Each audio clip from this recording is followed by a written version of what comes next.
బొద్దింకలన్నీ కలిసి విద్యార్థుల్ని వాడుకొని చేసిన నిరసన ఏదైతే ఉందో అది జస్ట్ ఒక నిరసన కాదు, పెద్ద కేస్ స్టడీ. అది ఇంటి దొంగలు, అటు దేశ వ్యతిరేక శక్తులు, విదేశాల్లో తిష్ట వేసుకొని కూర్చున్న వాళ్ళు కలిసి చేసినటువంటి ఒక ఉన్మాద క్రీడ.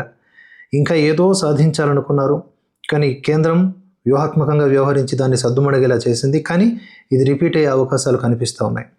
ఇక్కడ ఒక బలమైన ప్రూఫ్ ఏంటంటే, ఈ జంతర్ మంతర్ దగ్గరికి నిరసనలు జరుగుతూ ఉంటే విదేశాల నుంచి అప్పటికప్పుడు ఫ్లైట్లు వేసుకుని వచ్చి బండ బూతులతో మోదీని దూషిస్తూ వీటిల్లో పార్టిసిపేట్ చేసినటువంటి వాళ్ళని చూస్తే మనకి ఇట్టే అర్థమైపోతుంది.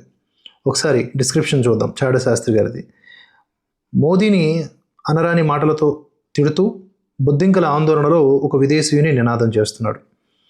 బొద్దింకల ఉద్యమం ఇక్కడే ప్రారంభమైంది. దీని వెనుక విదేశీ శక్తులు ఉన్నాయనేది బీజేపీ, ఆర్ఎస్ఎస్ ప్రచారం అనేవాళ్ళు ఇప్పుడు చూపిస్తాను వీడియోలు, వాటికి సమాధానం చెప్పాలి.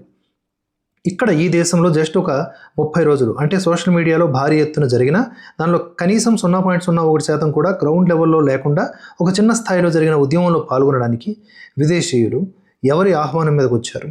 టికెట్లు పెట్టుకొని ప్రత్యేకంగా దేనికి వచ్చారు? వీళ్ళని ఎవరైనా స్పాన్సర్ చేశారా? టూరిస్ట్ వీసాల మీద వచ్చే వారికి ఇక్కడ అంతర్గత విషయాల్లో ముఖ్యంగా ఆందోళనలో పాల్గొనే హక్కు ఉంటుందా? ఎవడో పై దేశం నుంచి వచ్చి ధైర్యంగా అందరి మధ్యలో నిలబడి నీ దేశ ప్రధానిని పచ్చి బూతులు తిరుగుతూ ఉంటే ఆందోళన నిర్వాహకులకు అడ్డుకోవాల్సిన బాధ్యత లేదా? కనీసం ఖండించరా? పోనీ ఏదో భారత్ చూడడానికి వచ్చారు, తెలియక సరదాగా ఆందోళనలో పాల్గొన్నారు అని అనుకోవడానికి కూడా అవకాశం లేకుండా ఈ ఉద్యమంలో పాల్గొనడానికి ప్రత్యేకంగా మా దేశం ఐర్లాండ్ నుంచి, జర్మనీ మ్యూనిచ్ నుంచి వచ్చామని వారి స్వయంగా వీడియోలో చెప్పుకున్నాక ఈ బొద్దింకల ఉద్యమానికి విదేశీ శక్తులకు సంబంధం లేదని ఇంకా నమ్మమంటారా? నేనేమి ఆరోపణలు చేయటం లేదు, సంఘటనలు గుర్తు చేస్తున్నాను అన్నట్లుగా రాహుల్ గాంధీ బొద్దింకల ధర్నాకి ముందు ఏ దేశాలకు వెళ్తున్నానో చెప్పకుండా యూరోప్ పర్యటన చేశాడు అంటున్నారు. జర్మనీ మరియు ఐర్లాండ్ కూడా యూరోప్లోనే ఉన్నాయి మరి అనేది ముగింపు. ముందుగా ఇక్కడ వీడియోలు చూద్దాం.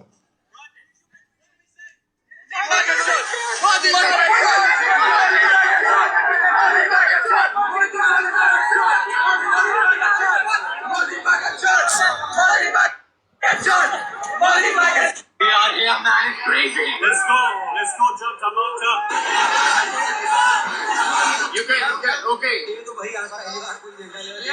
I donated 1,400 meals to the slums in Sakira, and people said, please come back to Janta Manta. Yesterday, I flew from Munich to Delhi just to be here today. Oh, that's so great. Hey, you guys, look who I met, the legend himself, with my team.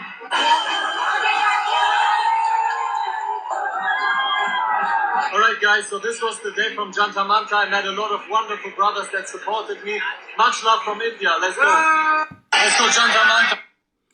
Right. Oh, right. I think Modi has to go. Oh, right. Bad man. Oh.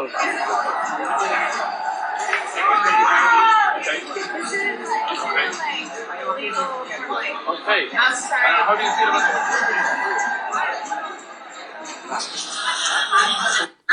వీళ్ళంతా ఎవరు? ఎందుకు వాళ్ళకి కూడా మోదీ అంటే ఇక్కడున్న విధ్వంసకారులకే కాకుండా, విద్రోహ శక్తులకే కాకుండా వీళ్ళకి కూడా మోదీ అంటే ఎందుకు అక్కసు? ఏ ఎన్జిఓ పంపిస్తే వచ్చారు? ఏ అంతర్గత ఎజెండాలు కలిగి ఉన్నారు? వీళ్ళు పక్క దేశపు కుక్కలు. వాళ్ళు వచ్చి మన దేశ ప్రధానిని తిడతా ఉంటే ఆ చుట్టుపక్కల ఉన్నటువంటి ఆ మోక ఏదైతే ఉందో అది ఎంజాయ్ చేస్తూ ఉంది. అంటే ఎంత నీచమైన స్థితిలో ఉన్నారో చూసుకోండి వీళ్ళంతా. ఇది నిరసన కాదు. జార్ఖండ్లో జరుగుతోంది అది నిరసన. ఎక్కడైనా బూతులు ఉన్నాయా? ఎక్కడన్నా అక్కడ ఉన్నటువంటి సోరెన్ని తిడుతున్నారా? లేదు కదా. క్వశ్చన్ చేస్తున్నారు అంతే. దుర్భాషలు ఎక్కడ లేవు. ఇక్కడ జునైద్కి ఎక్కడి నుంచో వచ్చినటువంటి ఆహార పొట్లాలు పంచడానికి శక్తి ఉంది. అక్కడ దేవాలయాలు అన్నదానం చేస్తూ ఉన్నాయి. చాలా తేడా ఉంది. నిరసన, ప్రజాస్వామ్యయుత పోరాటం, దీని అర్థం మార్చేసి విధ్వంసం, పార్లమెంట్ తగలబెట్టేయడం, నేపాల్ తరహా ఇది అది అని మాట్లాడటం ఎక్కడ నిరసన అవుతుంది? అవ్వదు కదా. ఇలాంటి వాళ్ళందరినీ కూడా ఇమీడియట్గా లోపలికి వేయాలి కదా. ఈ ఆందోళనకారుల పేరిట వచ్చినటువంటి ఈ విదేశీయుల్ని ఎందుకు అరెస్ట్ చేయలేదు? ఎందుకు వదిలేశారు? వచ్చారెప్పుడు వెళ్ళిపోయి ఉంటారు ఆల్రెడీ. అసలు అంత స్కోప్ ఎలా ఇవ్వగలిగారు? మీడియాను ఎందుకు వెంటనే అప్రమత్తం కాలేకపోయింది? ఆ చుట్టూ ఉన్న వాళ్ళు ఎలాగూ ఒక ట్రోమాలో ఉన్నారు, లేకపోతే వాళ్ళు కూడా ఇలాంటి వాళ్ళే. సో ఇలాంటి వీడియోలు చూస్తున్నప్పుడు మాత్రం చాలా కోపం వస్తుంది. చాలా కోపం వస్తుంది.